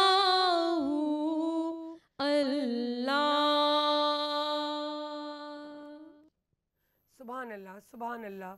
जी नाज़रीन, जी तव्हांखे ख़बर आहे त हीउ सेगमेंट असांजो उहो सेगमेंट हूंदो आहे जेको असांजो कनेक्शन हिकु मज़हबी पॉइंट ऑफ व्यू सां चऊं, अलाह सां चऊं, उहो वधी वेंदो आहे। छो जो दिलि में असल शइ हूंदी आहे दिलि जी। सो दिलि में इंसान जे उहा निवड़त, उहो झुकाव, उहो डाउन टू अर्थ हुजे, असल ॻाल्हि उन सां हूंदी आहे। दिखावे लाइ त असां इलाही कुझु कंदा आहियूं, असल शइ अंदरि ईंदी आहे। हाणे ॻाल्हि अची हिन ते बीठी, तव्हां महिमान हिन सेगमेंट खे करण लाइ वेठि मौजूदु आहिनि सैयद शहरयार दाऊद साहब, जेके असां वटि जेको हर हफ़्ते हूंदा आहिनि, क़ुरान जा रिसर्चर आहिनि। ऐं उन सां गॾोगॾु असां वटि अलामा हयात अब्बास नजवी साहब नजवी साहब बि मौजूदु आहिनि, जेके हर हफ़्ते तव्हां वटि हूंदा आहिनि। असांजो ॻाल्हि ॿोल बि थींदी आहे, टकराव त कोन चवंदा आहियूं, पर कोशिशि कंदा आहियूं त थोरो इहो इंजॉय करण लाइ हितां हुतां खां घुमाए ॻाल्हि कयूं। छो जे इहो सभु शइ पंहिंजे हथ रादूत असां करे सघूं था, त थोरो टकराव कयूं, जंग कयूं, पर जस्ट यकीन कयो, बिलीव कयो। आउं ई सेगमेंट खे ॾियां त आउं ॻोल्हींदी आहियां त भला जंग केॾी महिल थी, का जंग थींदी कोन्हे। छो जे इंसान जे जंग हिकिड़ो त नाटक जी हूंदी आहे, जेको ॾेखारियो पियो आहे, बि वर्षी वठी हूंदी आहे, जेकी अमूमन तव्हां ॾिसो था भॼ डोड़ लॻी पई आहे। पर मॉर्निंग एट PTV नेशनल, यानी कि PTV स्टेट जे चैनल ते तव्हांखे इहा शइ न मिलंदी। हा बिल्कुलु, हुननि जी सोच ऐं हुन सोच में वॾो फ़र्क़ु हूंदो आहे, पर हू पंहिंजे दलाइल खां हिकु ॿिनि खे क़ाइल करे असांजे व्यूअर्स ताईं पंहिंजूं ॻाल्हियूं पहुचाईंदा आहिनि। तीअं असां नात खां जेको आहे निदा ज़ैदी बि हूंदी आहे हर हफ़्ते, तव्हां ॾिसंदा आहियो, उहा बि असांखे नात पढ़ी ऐं पंहिंजो छा चवंदा आहिनि त रूह खे राहत, जेकी असली राहत आहे उहा इन नातुनि सां आहे, जेकी अलाह जे ज़िक्र सां आहे। ईअं ॻाल्हि कयूं उन जे प्यारनि जे ज़िक्र सां आहे। सो आउं उनखे वेलकम थी कयां ऐं सर खे चवां थी अस्सलाम वालेकुम। कीअं आहियो तव्हां? सभु फर्स्ट क्लास, ज़बरदस्त। सर अॼु असांजो टॉपिक आहे झटपट वारो ऐं आहे त झटपट वारो पर ॾाढो मज़ेदार आहे त न्याणियुनि जी शादी थींदी आहे उनजी रुख़सती थींदी आहे ओॾी महिल दुआऊं ॾिनियूं वञिबियूं आहिनि क़ुर जे हेठां न्याणी खे लंघाइणु उनखे दुआऊं ॾियणु असुलु दुआ त हूंदी आहे अंदरि जी उनजी का ज़ुबान कोन हूंदी आहे उनजी हूंदो आहे रूह अंदरि जेको अलाह सां डायरेक्ट कनेक्शन हूंदो आहे त या अलाह तूं रहम फरमाइजांइ मुंहिंजी न्याणी ख़ुशि आबाद हुजे उन हवाले सां तव्हां ॻाल्हायो। बिस्मिल्लाहिर्रहमानिर्रहीम अल्लाहुम्मा सल्लि व सल्लिम व बारिक अला सय्यिदिना मौलाना मुहम्मद व अला आलिहि व अस्हाबिहि व बारिक वसल्लम।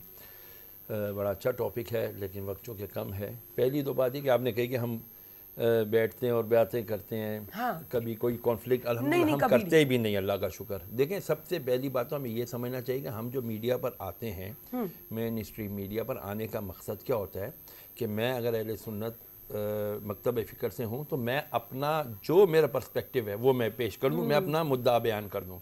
ये हमारे फ़िक़्ह जाफ़रिया से ताल्लुक़ रखते हैं, ये अपना पर्सपेक्टिव दे दें। अच्छा इनके पर्सपेक्टिव का मैं रिस्पेक्ट करूँगा, ये मेरे मुद्दे का इंशाल्लाह रिस्पेक्ट करेंगे, कभी क्लैश नहीं होगा बिल्कुल इंशाल्लाह। और ये अल्लाह का शुक्र है कि PTV ने अल्हम्दुलिल्लाह हमेशा अपनी रिवायतों को ज़िंदा और बरकरार रखा है कि कभी क्लैश की कोई बात नहीं की, हमेशा यकजहती और मोहब्बत की बात की है। सेकेंडली बात ये कि हम बच्चियों का अभी तो चल रहा है सीज़न, आपको पता है रमज़ान आता है तो नेकियों का सीज़न होता है, तो ज़ख़ीरान दोनों चोरों का भी सीज़न होता है, वो धंधे हर जगह ना। अभी है शादियों का सीज़न, मस्जिदों में हम निकाह पढ़ाने जाते हैं ना, बड़े क्लैश हो जाते हैं। क्या ओ भाई पहले हमारा निकाह पढ़ा दो, ओ भाई पहले सबको असर के बाद निकाह पढ़ाना है, मगरिब जल्दी हो रही है, ठीक है ना, आते भी बाद दफ़ा दूल्हे देर से हैं। तो ये बड़ा अच्छा है कि सीज़न चल रहा है निकाहों का, छुट्टियां हैं, दिसंबर है और सब दिसंबर जनवरी में शादियां कर रहे होते हैं, बाहर वाले जो रिश्तेदार होते हैं वो भी आ जाते हैं और बड़ा अच्छा गेट टुगेदर हो जाता है। लेकिन हमारे नबी अलैहिस्सलाम ने फरमाया अच्छा निकाह वो है कि तुम जब निकाह करने जाओ तो 4 चीज़ें देखो, खूबसूरती देखो, लड़का हो या लड़की कोई भी, नंबर 2 उसका हसब नसब देखो, नंबर 3 उसकी दीनदारी देखो और नंबर 4 चौथा क्या था जहन से भी उतर गया। बार फरमाया कि तुम 3 चीज़ें छोड़ दो लेकिन उसकी दीनदारी देखो, उसकी मालदारी देखो, उसका हसब नसब देखो, उसकी खूबसूरती देखो और चौथा खूबसूरती हम किसको कहें? खूबसूरती अंदर की भी होनी चाहिए और बाहर की भी होनी चाहिए। उसकी वजह ये है कि अगर खुदा ना खास्ता दूल्हा खूबसूरत नहीं है तो भी मसला है, दुल्हन खूबसूरत नहीं है तो भी मसला है।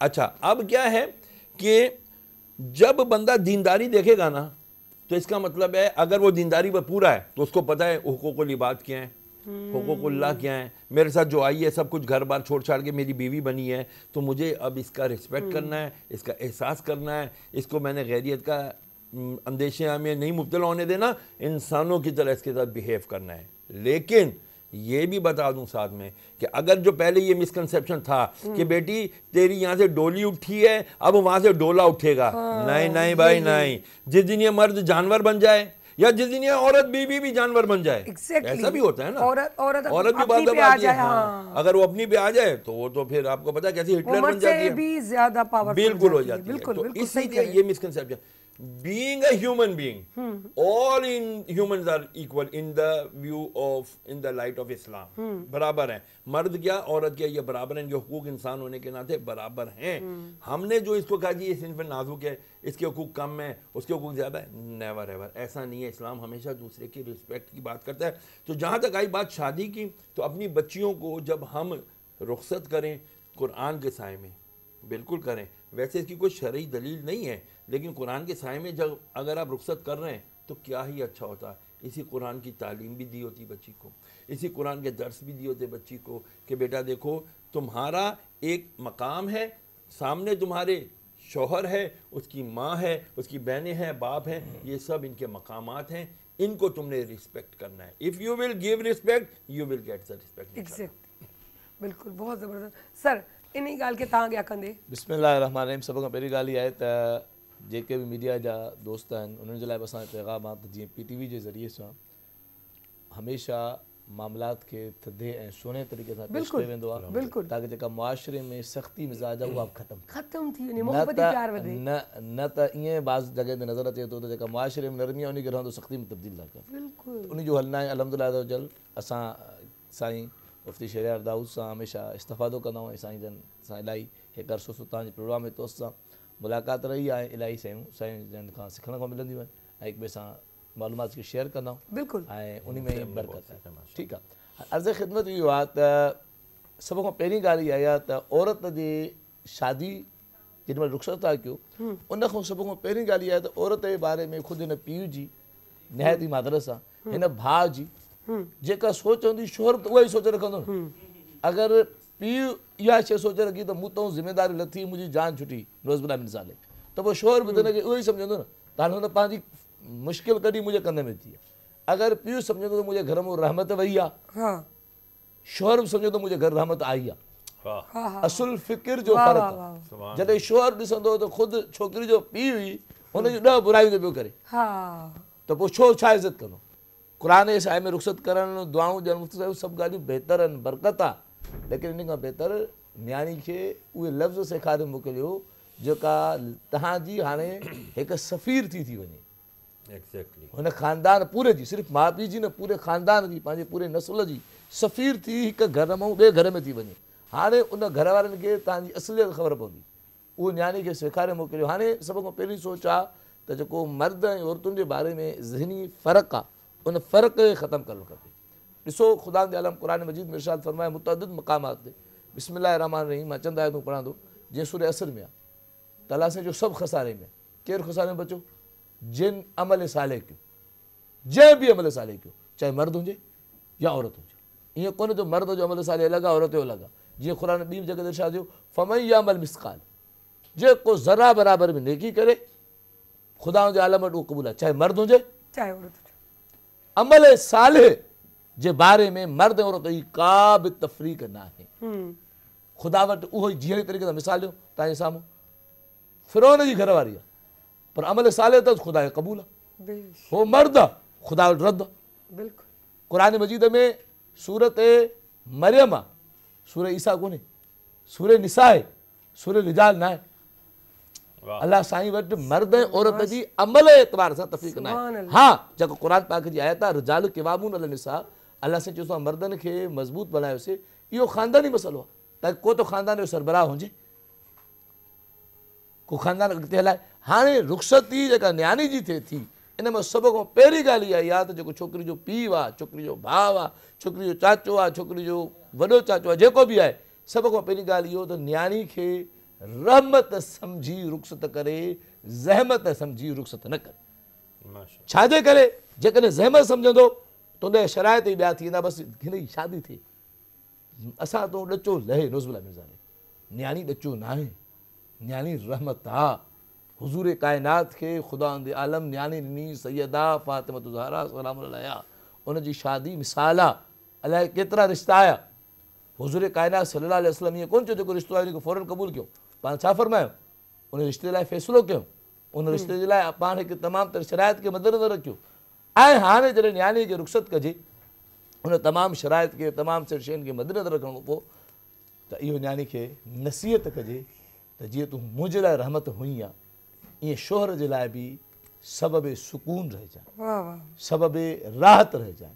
हज़रत फ़ातिमा ज़हरा सलाम अलैहा खे जॾहिं नबी पाक सल्लल्लाहु अलैहि वसल्लम रुख़सत फरमायो त पाण छा चयूं, ज़हरा कॾहिं बि अली खां उन शइ जो मुतालबो न कजांइ जंहिंखे अली पूरो न करे सघे, हमेशह उन शइ ते क़नात कजांइ, इक्तिफ़ा कजांइ जेको अली जे घर में मौजूदु आहे।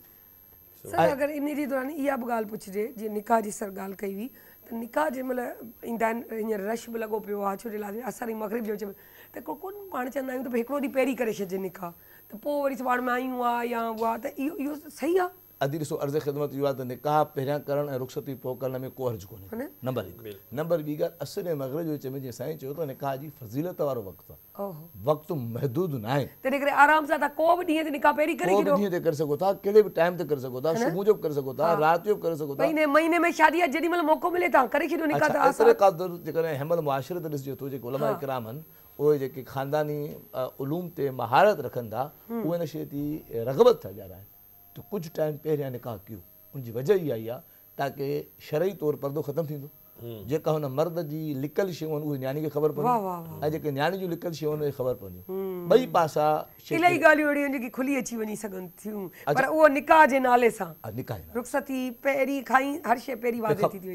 ॾिसो ऐं ॿी नंबर ॻाल्हि, जीअं मुफ़्ती साहिबु जेका ॻाल्हि कई, मां इहा ॻाल्हि मुख़्तलिफ़ टीवी चैनल ते बि चई आहे त असां जॾहिं न्याणी खे रुख़सत कयो न, बसि हिकिड़ो जुमिलो चयोसि, सॼियूं ॻाल्हियूं शोहर जे लाइ पॉज़िटिव चयोसि त बाबा कनात कजांइ, वॾो मुतालबो न कजांइ, हुनजे एबनि खे ॿाहिरि न ॿुधाइजांइ, ससु खे माउ सम्झजांइ, निणान खे भेण, सभु शयूं सम्झाए, सभु हिकिड़ो जुमिलो ज़रूरु चयोसि, न्याणी असां तोखे हिननि जे हवाले कयूं था इंसान सम्झी, न असां हिननि खे इंसान सम्झूं था तॾहिं पंहिंजो बच्चो हिननि खे ॾियूं था, पर अगरि हे अंदरि जा इंसान न हुजनि त मोतीअ जा हे घर तुंहिंजो बसि। यही बताना असल हिकिड़ो पाकिस्तान जे अंदरि हिकिड़ी ख़ातून हुई, उनजा काफ़ी मसाइल थिया, उनजे बारे में अब्दुल सत्तार ईदी जो मशहूरु जुमिलो चई हिन जो जुर्मदार हिन जा भाइर चई छो, चई हुन जे लाइ दरवाज़ा बंदि करे छॾियो, तूं हेॾे न अचिजांइ। हुनखे अलाए केतिरो दफ़ा हुन पंहिंजे शोहर जी कंप्लेन कई, ॿुधण लाइ तयारु कोन हूंदो आहे। ॿुधो, हा इहो ज़रूरी आहे, जॾहिं न्याणी कंप्लेन करे फौरन तव्हां न्याणीअ चवण ते क़दम न खणो, इहो ग़लति आहे। तव्हांखे अलाह से मर्द पुॻायो आहे, तव्हां वञो पंहिंजे ज़रियनि सां ज़रिए, पंहिंजे वसाइल ज़रिए सां उन मामले खे तोड़ियो, ऐं तोड़ण जे बाद जॾहिं तव्हांखे यकीन थी वञे त मुंहिंजी न्याणी सही आहे, पोइ हाणे इन खां अलावा जेको नबी करीम सल्लल्लाहु अलैहि वसल्लम जी मशहूरु हदीस आहे, फरमाइनि था ग़लतियुनि जूं ॿ क़िस्मूं, हिकिड़ियूं उहे ग़लतियूं जेके दुरुस्त थी सघनि थियूं, नबी पाक ग़लतियूं ॿुधायूं आहिनि कहिड़ियूं, मयार ॿुधायो आहे, हिकिड़ियूं उहे ग़लतियूं जेके सही थी सघनि थियूं, मां हिन महिल मिसाल ॾींदुमि तव्हांजे लाइ सफ़ा वाज़ थी वेंदी, त हिकिड़ियूं उहे ग़लतियूं जेके दुरुस्त थी सघनि थियूं, ॿियूं उहे ग़लतियूं जिते दुरुस्ती जो इम्कान ई कोन्हे। अॼोके मिसाल ॾियां, मसइलो हिकु दफ़ो इहो आहे छोकिरो नौकिरी नथो करे, इहो सही थी सघे थी, तव्हां वञो हुन सां ॻाल्हायो त भाउ तोखे नौकिरी नथो करे सघे, को रोज़गार कर, को कारोबार कर, कंहिंसां गॾु इन्वेस्टमेंट कर, इहो मसइलो क़ाबिल हल आहे। हिकु दफ़ो छा आहे छोकिरो मंशियात में लॻी वियो आहे, मंशियात जेको हली कोन्हे, तव्हां केतिरा दफ़ा हुनजो इलाजु कराईंदव। हाणे जनाबे सैयदा फातिमा ज़हरा सलामुल्लाह अलैहा जे बारे में रसूल ख़ुदा सल्लल्लाहु अलैहि वसल्लम जी मशहूरु हदीस आहे, ऐं जनाब सलमान फारसी, हाणे मां उनजो छा तारीफ़ करायां, रसूल अज़ीम साहबी जलील क़द्र साहबी, जिन लाइ रसूल ख़ुदा सल्लल्लाहु अलैहि वसल्लम फरमायो सलमान अहल बैत में जाओ, एॾो अज़ीम। त जनाब सलमान जी जेका उमिरि हुई, मुफ़्ती साहिब वेठा आहिनि त माना उन उमिरि जो को बि सहाबी न हुयो, अलाए केतिरा हुन दौर ॾिठा, अलाए केतिरा मुल्क ॾिठा, त हिन बादशाह ॾिठा, बादशाह जूं न्याणियूं ॾिठियूं, जेको तव्हांजो सुवालु आहे मां उन ते चवां थो। त जनाब सलमान रसूल ख़ुदा जी ख़िदमत में आयो, चई या रसूल अल्लाह, मां बादशाह ॾिठा आहिनि, मां वज़ीर ॾिठा आहिनि, उनजा घर ॾिठा आहिनि, उनजी न्याणियूं ॾिठियूं आहिनि, बादशाह जूं न्याणियूं महलनि में रहंदियूं आहिनि, उनजे घर में मखमल जा कालीन हूंदा आहिनि, सोन जूं कुर्सियूं हूंदियूं आहिनि, या रसूल अल्लाह तुंहिंजी न्याणी जो घरु आहे, अलाए केतिरो माल अचे थो, माल गनीमत अचे थो, या रसूल अल्लाह सॼो माल हणी करे हिकिड़ो तुंहिंजी न्याणी जो घरु एतिरो अज़ीम शान ठाहियो जो माण्हुनि जे लाइ हर माण्हू ॾिसे त हे नबी जी धीअ जो घरु आहे, मस्जिद सां गॾु आहे, उनजो दरवाज़ो मस्जिद में खुले थो, उनखे महल नुमा ठाहियो।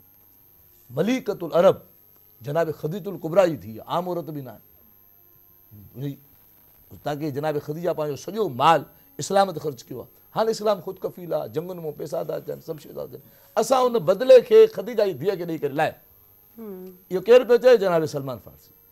जीअं आयो त रसूल ख़ुदा फरमायो छा सलमान, मुंहिंजी तमन्ना न हूंदी त मां न्याणी खे कुझु ॾियां, जी पोइ या रसूल मसइलो किथे आहे, मां साहिबनि सां ॻाल्हाईंदुसि, जेके साहिब ईंदा, जेके मुजाहिद आहिनि, मां उन सभिनी सां ॻाल्हाईंदुसि त जेको माल गनीमत अचे इहो नबी जी धीअ खे ॾियो।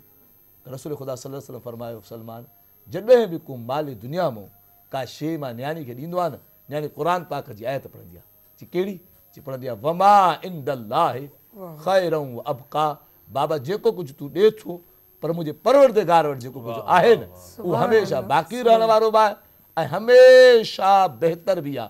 ऐं हिन जी मिसाल इहा आहे त जॾहिं साईं खे शादीअ जो जेको वॻो हुयो उहो साईं जॾहिं सदको कयो त रबी पुछियोसि फातिमा मां तोखे ॾिनो, चई बाबा मां पंहिंजे लाइ रखियो आहे, चई काथे आहे, चई हिते हुजे हा ख़तमु थी वञे हा, मां होॾे मोकिले छॾियो, जिते हमेशह बाक़ी रहणो। अहिड़े तरीक़े सां सैयदा फातिमा ज़हरा सलामुल्लाह जे दरवाज़े तां कॾहिं बि को सवाल ई न मोटियो। हाणे नतीजो जेको जो तव्हांजी ॻाल्हि हुई इन ॻाल्हि खे नतीजो ॾियूं त न्याणी खे इहा शइ सेखारणी आहे त तुंहिंजे शोहर जूं जेके आदात आहिनि, रस्म आहिनि, रवाज आहिनि, उन्हनि खे फॉलो कर, केतिरे ताईं, जेतिरे ताईं इस्लाम सां न टकराए, जिथे इस्लाम सां टकराव थिए तूं उनखे नसीहत कर, तोखो नथो समझ में अचे असां ॻाल्हि खे शेयर कर ऐं न्याणी ते थींदड़ ज़ुल्म ते ख़ामोश न थी जाए बल्कि न्याणी जे मसइले खे ॿुधी करे पंहिंजे दामाद जे मसइले खे ॿुधिजे ऐं ॿिन्ही खे पोइ उते कूड़ सच छो तव्हांखे जेॾी महिल को वक़्तु गुज़रंदो आहे इंसान मां ख़बर पइणु शुरू थींदी आहे त हिनखे हर शइ ख़बर पइजी थी छो त एज सां गॾु तजुर्बो अचे थो। आदि ॿियो अर्ज़ ख़िदमत इहो आहे मुफ़्ती साहिब तशरीफ़ फरमायो सुन्नत में उनजो हल मौजूदु आहे जेको मुआशिरो आहे ठीकु आहे चलो उनजे घर वारा आहिनि भले उहे दीनदार न हुजनि उहे भला माण्हू हुजनि आस पास ते के माण्हू हूंदा उनजा पड़ोसी हूंदा घुरायो तव्हां जॾहिं केॾे मसइले जे हल जी कोशिशि कंदव उन मसइले ते वेंदव माने न्याणी जे लाइ ॻाल्हि खे टिनि शयुनि में असां समरवाइज़ कयूं था ईअं पूरे सुवाल खे जितो शुरू थियो न्याणी खे जॾहिं शादी कयो क़ुर जी साए सां गॾु क़ुर जी तालीम बि ॾियोसि जेका ॻाल्हि मुफ़्ती साहिब बि कई नंबर ॿी ॻाल्हि इहा आहे त न्याणी खे इन शइ जी नसीहत कयो त जेको कुझु घर में हुयो सो हुयो हाणे जॾहिं तूं हुते वञे थी उतां जे माली हालात उतां जी शयुनि खे ॾिस नंबर टी ॻाल्हि इहा जॾहिं न्याणी शिकायत करे त उनजी शिकायत ते ॿरुखी जांच कयो ॿरुखी इन खां वॾी ॻाल्हि जेका हाणे अर्ज़ु थो कयां अगरि दामाद शिकायत करे उहो त करे सघे थो फौरन उनखे बि रिजेक्ट न कयो उनखे ग़लति न चयो तव्हां उनजी दामाद जी शिकायत खे बि भरजायो। वाह वाह ज़बरदस्त। असां वटि हिकु नात ख़्वां जेके आया आहिनि जॉइन कयो आहे असां सां गॾु असांजे हिन सेगमेंट में ऑल पाकिस्तान विनर यानी कि किरत जा विनर रही चुका आहिनि ऐं बाक़ाइदे अगरि तव्हां ॾिठो उनजो नालो आऊं वठां कारी हसीब त इहो हिकु नालो आहे पाकिस्तान जो जेको सभिनी खे सुञाणंदो आहे असां वेलकम था कयूं उन्हनि खे पंहिंजे प्रोग्राम में ऐं चाहींदासीं त असांखे नात जेको आहे जेका उहा ॿुधाए करे असांजे हिन महफ़िल में चार चंड हणी छॾनि। طلع البدر علينا من ثنيات الوداع وجب الشكر علينا ما دعا لله داع مصطفى مصطفى منبع للصفا سيد الأنبياء مشعل في الوفاء كان في عطفه لليتامى دفاع حن قلبي له فضى شوقا إليه ليس أرجو سوى شربة من يدي الصلاة عليه والسلام عليه للسماء ارتقى فأتى بالنقى وغدا وجهه نيرا مشرقا كان من عفوه حين حان اللقاء قال فلتذهبوا أنتم الطلقاء مصطفى مصطفى रहमत दो जहां जिसको जो भी मिला तेरे सदके मिला रोज़ महशर हमें तुम नहीं भूलना या हबीबी मोहम्मद में कहता रहा नूर के मोतियों की लड़ी बन गई नूर के मोतियों की लड़ी बन गई आयतों से मिलाता रहा आयतें फिर जो देखा तो नाते नबी बन गई फिर जो देखा तो नाते नबी बन गई सल्ली अला नबी वतबसम नबी तबसम वतबसम नबी तबसम اللهم صل عليه قلب المتيم كلما صلى عليك عليك وسلم ذاق السعادة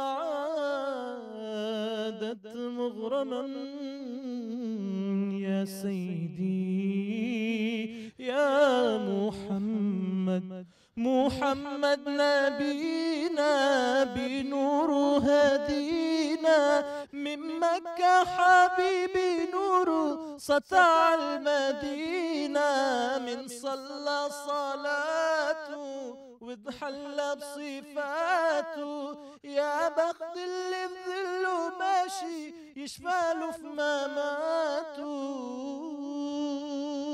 يا إمامنا يا أمين يا سند للمسلمين يا حبيبي يا محمد ابن عبد الله تمت الرسالة تمام والحبيب مسك الختام طول حياة وصلاة بدع أصلي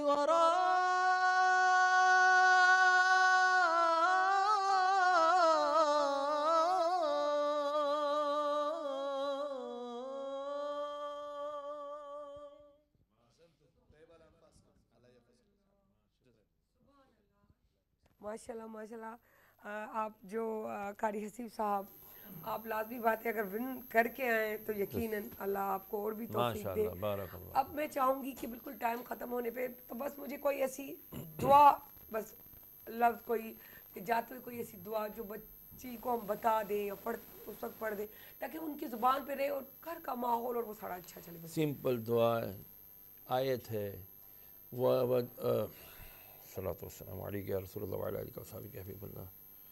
जी ज़हन से देख निकल के बारह वद्दुहा वल्लैलि इज़ा सजा मा वद्दअक रब्बुका व मा क़ला वलल आखिरतु खैरुल लका मिनल ऊला। ए महबूब अलैहिस्सलाम आपका आने वाला वक्त आपके पिछले वक्त से बेहतर है।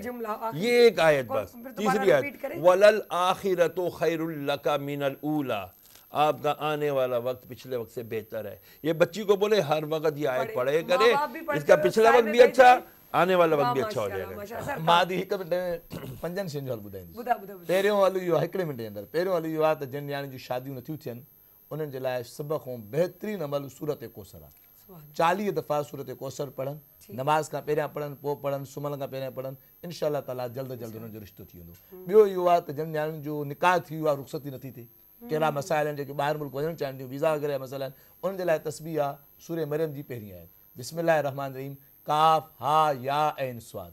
इहा रोज़ाना हिकिड़ी तस्बीह पढ़नि, निकाह खां पोइ रुख़सती जा जेके रुकावटूं आहिनि इहे दूर थी वेंदियूं। टियों मसइलो उहो आहे त जिन जी रुख़सती थी वई आहे घर वारनि सां मसइलो बहितर नथो रहे, माना ससु आहे निणान आहे मिज़ाज पाण में नथो मिले, उन्हनि जे लाइ अलाह साईं जे क़ुर पाक मां ख़ुदा जो अलम हिकिड़ो बहितरीनु तोहफ़ो आहे सूरह तकासुर।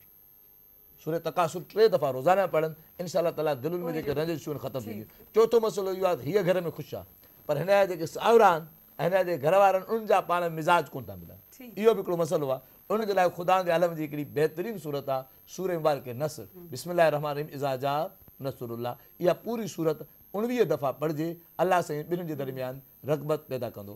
पंजो मसइलो इहो आहे शादी थी वई आहे औलाद नथी थिए, शादी थी वई आहे औलाद नथी थिए, उनजे करे अलाए केतिरा मसइला आहिनि, अलाए केतिरियूं शयूं आहिनि, अलाए केतिरियूं परेशानियूं आहिनि। उनजे लाइ अलाह साईं जी मशहूर व मारूफ़ जनाबे मूसा अलैहिस्सलाम जेका दुआ आहे रब शरली वारी, इहा दुआ बि आहे। ऐं अहिड़े तरीक़े सां ख़ासि दुआ औलाद जे लाइ इहा आहे रब ला तज़रनी फर्दं वंत खैरुल वारिस। इन दुआ खे रोज़ाना हिकिड़ी तस्बीह पढ़िजे, अलाह साईं इहो कंदो। ऐं अगरि 5 मसइलनि हल थी वञनि, दुनिया जूं सभु न्याणियूं ख़ुशि रहंदियूं। दुआ आहे अलाह साईं नबी पाक जी न्याणी सदको तमाम न्याणियुनि खे ख़ुशियूं। अच्छा सर शहरदार, मैं सिर्फ एक जुमला पूछूंगी कि ये या लतीफ़ तो क्या ये डेली इससे भी नसीब या लतीफ़ो 150 बार रोज़ाना पढ़ेंगे तो आपका रिश्ता कन्फर्म आएगा इंशाअल्लाह। यानी कि जो बात सुनी है वो सही निकली सर, मुझे कन्फर्म करना था। थैंक यू सो मच आया, थैंक यू सो मच हासिब भाई। हम चाहेंगे कि लास्ट में भी रहमतुल आलमीन आप हमें सुनाइएगा, मैं अपना एक्स्ट्रा दे दूं तो फिर आपसे सुनते हुए हम अल्लाह हाफिज़ करेंगे। पहिरियों दुख सुभाणे परीहं न मिलंदासीं, ख़ुशी सूमरते वरी मिलंदासीं। सो इहो सभु हाणे हीअ जेकी सॼो असां ॻाल्हायो उन मां मूंखे 2 टे पॉइंट्स नोट कयूं त इंसान जो ख़ूबसूरत थियणु अंदरि खां हूंदो आहे ऐं इन लाइ सर जी ॻाल्हि कई त ख़ूबसूरती ॾिसजे, ही ॾिसजे, हू ॾिसजे, 4 पॉइंट्स आहिनि, ठीकु आहे।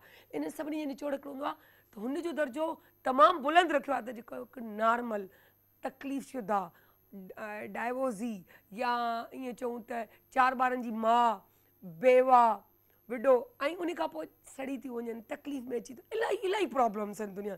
उन्हनि सां शादी करण वारा जिगर वारा हूंदा आहिनि, चाहे मर्द हुजे चाहे औरत हुजे, त उनजो सवाबु अलाह साईं उन्हनि खे उन ई तरीक़े सां थो ॾिए। ऐं जे अगरि जी जी जी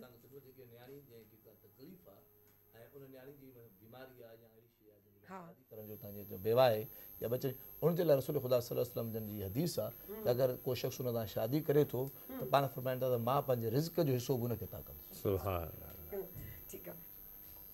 अच्छा, ऐं उलमा जेको तव्हां सां असांजी ॻाल्हियूं कयूं ऐं जेको तव्हांखे ॿुधायनि त हाणे उन्हनि विच में हिकिड़ी सिर्फ़ु शइ अची वई त जेकी न्याणी आहे न उनखे इहो उहा ई ॻाल्हि न आहे त हितां त तुंहिंजी डोली पई निकिरे, हितां तूं कार में VVIP में वञी, पर हुते तुंहिंजी डोली तयारु हूंदी जॾहिं बि तूं, यानी की इहो तव्हां न चई करे बि चवंदा आहियो त यादि रखिजो उन्हनि खे यकीन, कॉन्फिडेंस। ऐं मूं हिकिड़ी ॻाल्हि इहा कई त इंसान असां तव्हांखे सम्झो आहे, इंसाननि खे ॾियूं पिया, पर तव्हां इंसान रहिजो, पंहिंजे ज़ुल्म ते आवाज़ु खणिजो। उहे माइट बि इंसान रहनि जेकी उनजी तकलीफ़ ॾिठनि, चेक एंड बैलेंस कनि, छो जो वक़्त सां गॾु हिकु शऊरी अकुलु ईंदो आहे इंसान खे। तव्हां जेकी शयूं नंढे हूंदे अम्मी तोखे तव्हांखे कीअं ख़बर पइजी वई बाबा, जॾहिं असां अम्मी ऐं बाबा थींदा आहियूं, वक़्तु गुज़रंदो आहे त असांखे सम्झ में ईंदियूं आहिनि ॻाल्हियूं। तीअं सचो कूड़ो, उहा धीउ जेकी ॻाल्हाए पई कूड़ पई ॻाल्हाए त हिकु त उन फैमिलीअ खे ख़बर हूंदी आहे त मुंहिंजी धीउ कहिड़ी तबियत जी आहे, छा उहा हुतां इहो कूड़ पई खणी अचे या सच पई खणी अचे, तव्हांखे ख़बर पइजी वेंदी। त इहो चेक एंड बैलेंस माइटनि जो कमु आहे। पोइ जो सुभाणे निकिरे, कॾहिं कॾहिं आयो, शींहं आयो, शींहं आयो, पोइ नथो अचे, अची थो वञे त पोइ छा थो मसइलो निकिरे, पोइ इहो थो निकिरे त शींहं आयो की यकीन ई कोन कई त रोज़ थो चए, त ईअं बि कॾहिं थींदो आहे त निकिरे। इहो सभु चेक एंड बैलेंस करे, छो जो टाइम इलाही आहे, ॻाल्हियूं इलाही आहिनि, तव्हां नेक्स्ट टाइम कंदासीं। सो सारा अली ख़ान खे इजाज़त ॾींदो ऐं चवंदसि कारी हसीब खे चवंदसि त असांखे नात ॿुधाइनि, पाकिस्तान ज़िंदाबाद। खैरुल बशर रुतबा तेरा, आवाज़ हक खुतबा तेरा, आफाक तेरे सामई या रहमतल लिल आलमीन, या मन सल्लैत बिकुल्लिल अंबिया, या मन फी क़ल्बिका रहमतुल लिन्नास, या मन अल्लफ़्त क़ुलूबन बिल इस्लाम, या हबीबी या शफीई या रसूल अल्लाह बि उम्मी व अबी فديتك سيدي صلاة وسلام عليك يا نبي حبيبي يا محمد، أتيت بالسلام والهدى محمد، حبيبي يا محمد، يا رحمة للعالمين يا محمد، صلى الله على ختم الأنبياء محمد، محمد رحمة للعالمين، رحمة للعالمين، محمد، محمد رحمة للعالمين.